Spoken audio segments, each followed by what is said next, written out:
Good morning, grade 8. As promised, we will now move to the second module of the third quarter. Okay, this is weeks 5 to 8, entitled Atomic Structure. What's the atomic structure? How this atomic structure affect the movement of some elements, how some of the elements, how these elements are actually arranged in the periodic table of elements, and of course, how these elements also interact with each other. Okay, those are a few of the information, those are a few of the lessons that we'll be tackling inside this module, right?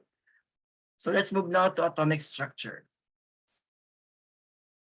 John Dalton's atomic theory, okay? The idea of an atom began to be operational or operational significance when John Dalton, this is between 1766 to 1844.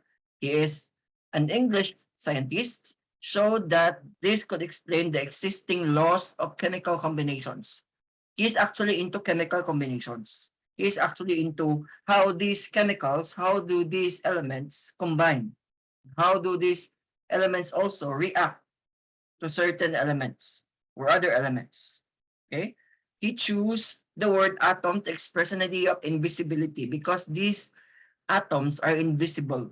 We cannot actually see them. These are invisible. He pictured an atom as a tiny indestructible sphere with mass. Meaning, it means to say that it cannot be destroyed.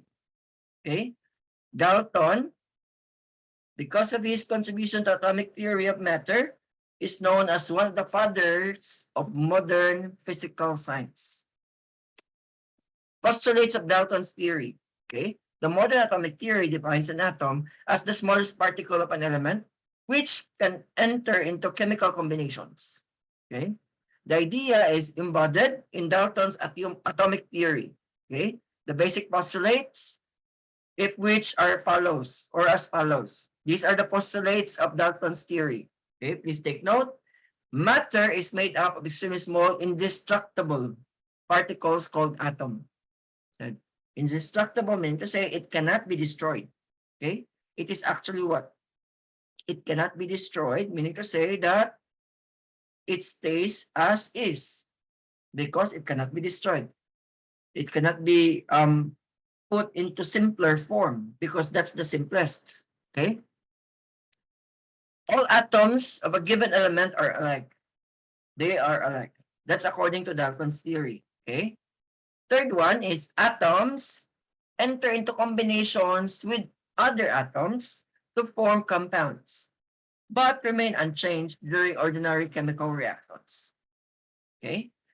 And the fourth one, atoms can combine in simple numerical ratios such as 1:1, 1:2, okay, 2:3, and so on. Sure, what does it mean? Okay, 1:1. Like for example, 1 atom of carbon is to 1 atom of oxygen. It is called carbon monoxide. 1:2. Okay, 1 atom of hydrogen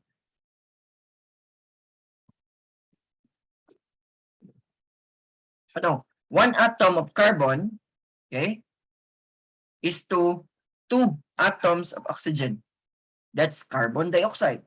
So those are just few numerical ratios.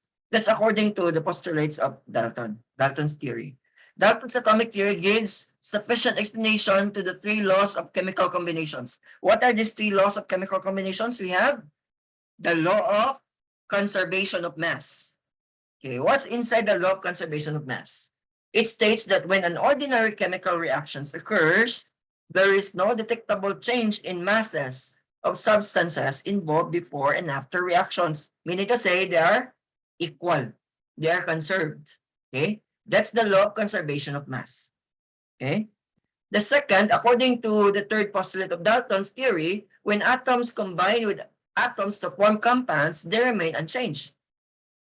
So it actually aligns with the first law of chemical reaction. Okay. or chemical combination. Right? Since the same atoms are present before and after chemical reactions or reaction, the total mass of reactants and products must be the same. This is the reason why we have what? Chemical balancing before reaction and after reaction. And the reactant and the product are all equal. Okay, before and after. That's in the first law of chemical combinations. Okay, the second law of chemical combination is the law of definite composition or the law of definite proportion. What's inside the law of definite composition or proportion? It states that a given compound always contains the same elements in the same percentage by mass. The same, there's no changes.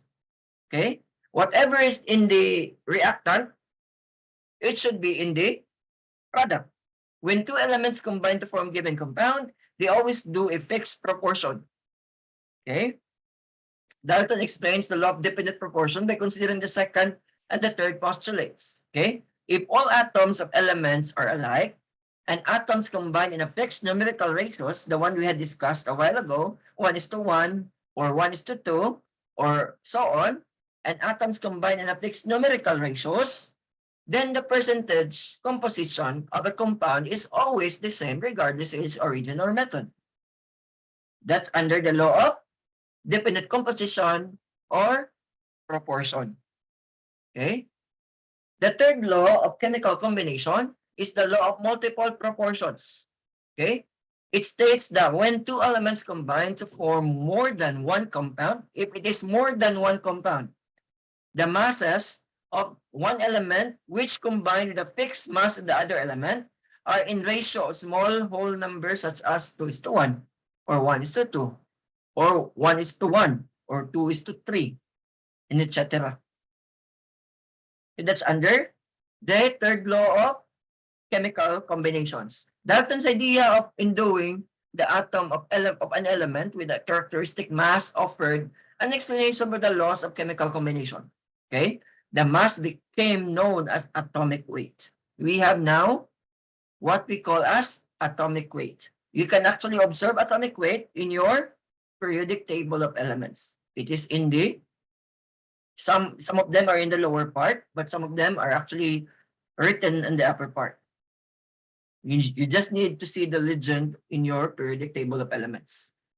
Today, the unit in which atomic mass is measured is defined by an international agreement. Okay, the unit is called atomic mass unit, or AMU. That is agreed upon by international what? Society in chemistry. Okay, carbon has atomic mass of 12. This means that one carbon is exactly 12 AMU. Okay, let's check. Let me share my periodic table. Hopefully you have also your own periodic table of elements. Okay.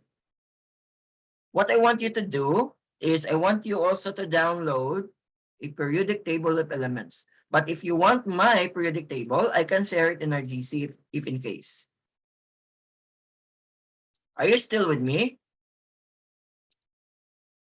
Yeah. Yes. Yes. Let me have this one. Let me share it to the class. My periodic table of elements. Let's take a look at carbon. Okay. Hold on.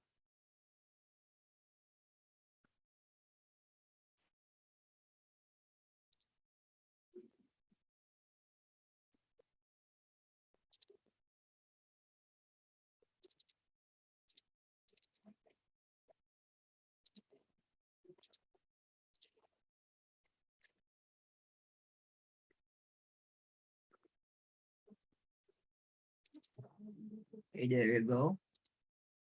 Let me share my screen again. Okay, this is my periodic table of element. As you can see, okay, it has, okay, it has legend. So all you have to do is to check on the legend. Okay, it says here atomic number is in the upper part. In the lower part is electronegativity. Okay, the atomic mass is in the upper right corner of the symbol. So this is the atomic mass. It says carbon here has 12 AMU. It says that one atom of carbon is equal to 12 AMU. Okay, let me share again my screen.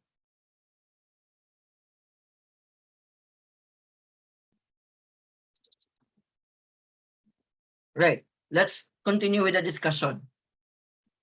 The atomic weight of an element is now defined as the average mass of its atoms relative to the mass of an atom arbitrarily assigned as 12 AMU. Okay. Again, carbon in one molecule or one atom of carbon, this is equal to 12 AMU. Electrical nature of an atom. Okay. Quite a number of experiments demonstrated that two kinds of electrical charges are possible. Of course, bodies bearing the same charge repel one another, just like when you have your magnets. Your magnets has two poles, okay? The North Pole and the South Pole. If you're going to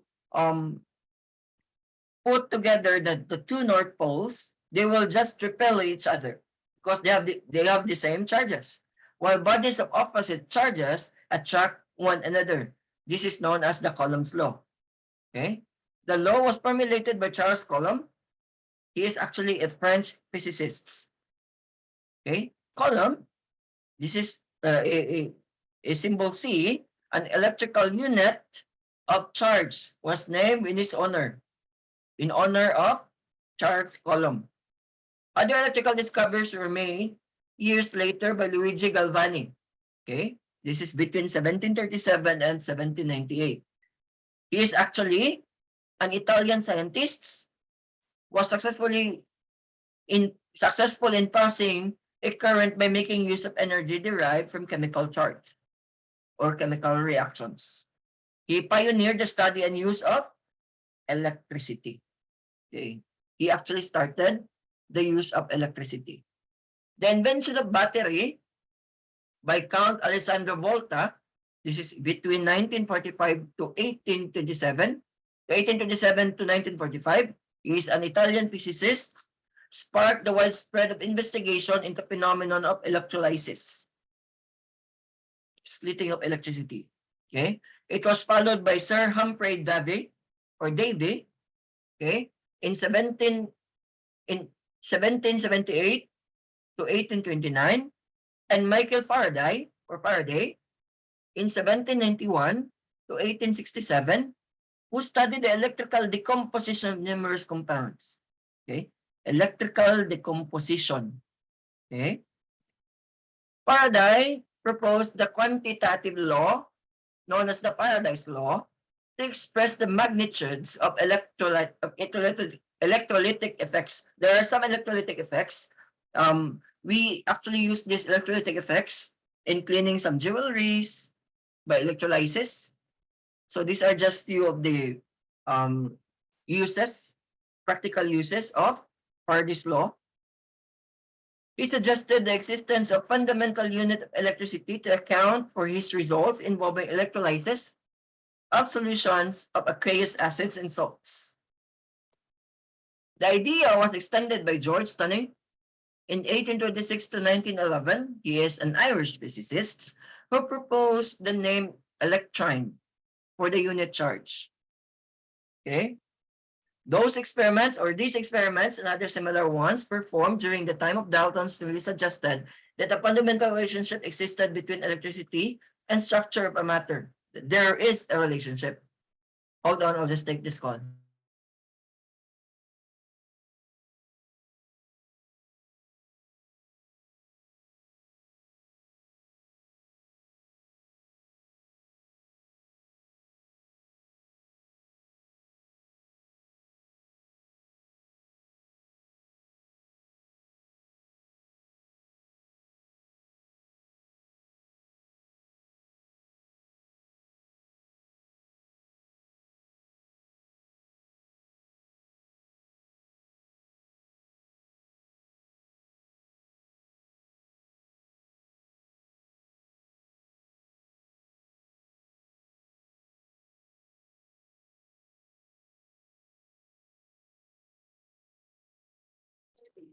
Okay, let's continue. Camera on, everybody.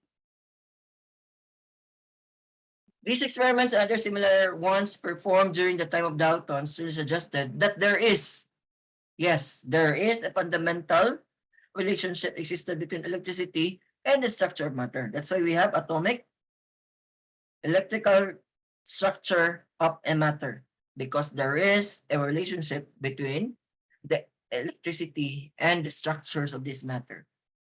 Okay. However, Dalton's atomic theory did not give an explanation to this phenomenon. Camera on, everybody. Please turn on your camera. Electron. Okay, are you still with me? Can you hear me? Can you hear me, everyone? Yeah. All right. Electron.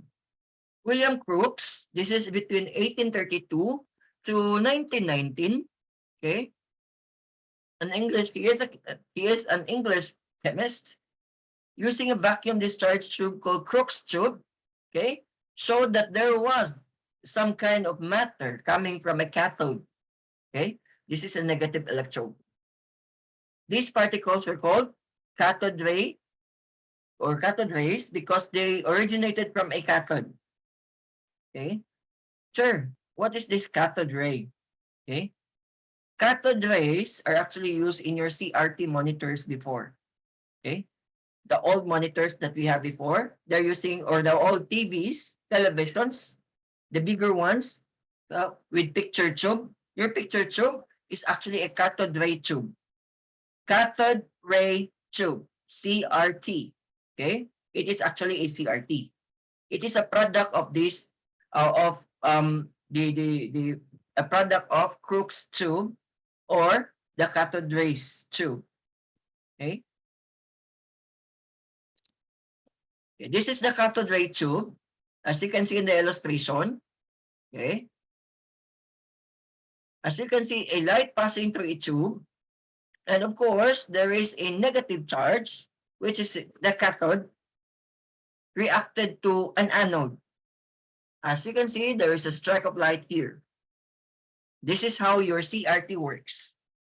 Okay, your cathode ray tube, televisions, and monitors work. Okay. Numerous experiments made by Julius Plucker, Johann Hittorf, William Crooks, and others showed that the cathode ray exhibit the following properties. Number one, cathode rays are emitted from the cathode when the electric current is passed through an evacuated tube. Okay, since this evacuated tube, okay, don't have any medium, or these are vacuum, there's no medium there. Okay, all you can actually see are these traveling of light or electric current because they can travel in a vacuum. Okay, the rays travel in a straight line. If small objects are placed in the discharge tube, the rays form a shadow. That's how your CRT works, because of this shadow. The cathode rays, upon striking on the glass or other material, will cause it to fluorescence, or to light up. Okay? Cathode rays bear a negative charge. This is shown by the fact that they are attracted towards positively charged object held outside. So again, this cathode is a negative charge, okay? And they are easily attracted to positive charge, which are anode. Okay? Once there is a reaction between cathode and anode, tendency is there is a light. You created a light. Sir Joseph Thomson, or J.J. Thomson, he is an English physicist. After the series of investigation, established the particle nature of cathode rays. He further concluded that cathode rays are negatively charged fundamental particles found in all atoms. Meaning to say that this is what? Fundamental. When you say fundamental, you can see them in all. Okay? You can see them in all what? Elements. because they are fundamental particles of an atom. And elements are actually what? Made up of atoms. Cathode rays are now called electrons. There are electrons in all your elements because your elements are composed of atoms. J.J. Thomson helped revolutionize the knowledge of atomic by his discovery of electron. So because of J.J. Thomson, he actually discovered electrons that we are actually into it now. Okay. Eugene Goldstein, between 1850 to 1930, he is a German physicist known for his work on electrical phenomena in gases. Discovered new particle he called canal rays. Okay, what's with the canal rays? The name arises from the fact that the rays are attracted the cathode, and pass through the holes of canals in cathode. These particles are positively charged and are massive. Goldstein hypothesized that these particles could be what were left out of the atom or molecules after electrons have been pulled out. Okay? Canal rays are now known as protons. So the discovery of protons is because Eugene Goldstein, okay, investigated on the canal rays. So we have now electrons by J.J. Thomson, protons by Eugene Goldstein, and of course, the third one, the discovery of what? The third atomic structure. Let's discuss this later. The discovery of electrons by Thomson and X-rays by Wilhelm Röntgen, a German physicist, which resulted from the research of cathode rays, violated Dalton's postulates. Okay, because it actually failed. Dalton's postulates or Dalton's theory failed in explaining why. Okay, why there is an electrons and why there is a proton. Okay, violated the postulate that atoms are indestructible. Okay, remember that there are some chemical decomposition. If there are some chemical decomposition, it can be destroyed. Okay, at this point, an atom could be broken down into two parts. Okay, a tiny negatively charged electron and a massive, okay, positively charged ion, which is your proton. Okay, Thomson's atomic model. Let's take a look at J.J. Thomson's atomic model. J.J. Thomson offered an interesting model. Okay, he suggested that an atom was composed of a positively charged sphere where the electrons were loosely embedded on the surface. This model could be compared into plum pudding or raisin bun. Have you seen plum pudding or raisin bun? It looks like a bread, okay, with a lot of raisins scattered in the surface. Hence, Thomson's model came to be called as plum pudding or raisin bread model. Okay, this is Thomson's plum pudding model. Okay, as you can see, there are a lot of scattered positively charged protons, and on the sides are electrical charges or negatively charged particles called electrons. Okay. Natural radioactivity. Okay. Ernest Rutherford, this is between 1871 to 1937. He is a British physicist. Are you still with me? Yeah. Do you have any questions so far? We discussed a lot. Huh? Questions so far? Because we are now in the radioactivity. Do you have any questions so far? None. Okay. So let's discuss radioactivity, and after, let's continue with the discussion by next meeting, right?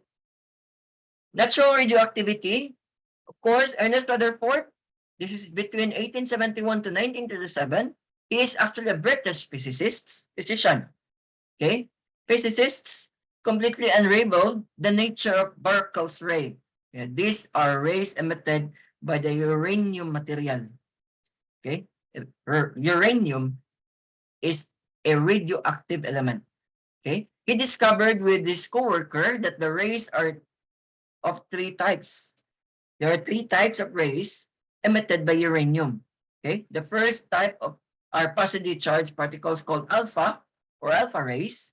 The second type are negatively charged particles called beta rays, while the third type are uncharged particles called gamma rays, or we call this as neutrons. Okay, let's continue with natural radioactivity by next meeting. Right? Do you have any questions so far? No, Hold not on, let me really. take this call first.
All right. Again, do you have any questions so far? Okay. Let me No. remind you about your activities. Again, you cannot actually blame me. I already given you a lot of chances. And if in case you submitted, okay, I will give you a deadline for your activities. If you will submit your activities from the second quarter, these activities from the second quarter, if you will not submit it in the third quarter, I will not accept it again. Mark my word. Okay? Let's make a deal. If you will submit your second quarter activities late this third quarter, I will not record your activities. Right? Am I making that clear? Everybody, are you Yes. still with me? Okay. Let's make a deal. Right? Please tell your classmates that we had an agreement.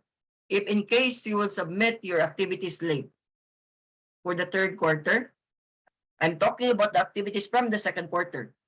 If you will submit it late this third quarter, I will not record your activities. Right? I think that will be all for today, class. Thank you for your participations, grade 8. I think that will be all for today. Let's continue with the discussion by next meeting because I need a longer time in discussing Rutherford's nuclear model of an atom. Okay? I think that will be all. Have a nice day, grade 8. Take care. Bye-bye. Have your lunch. Bye.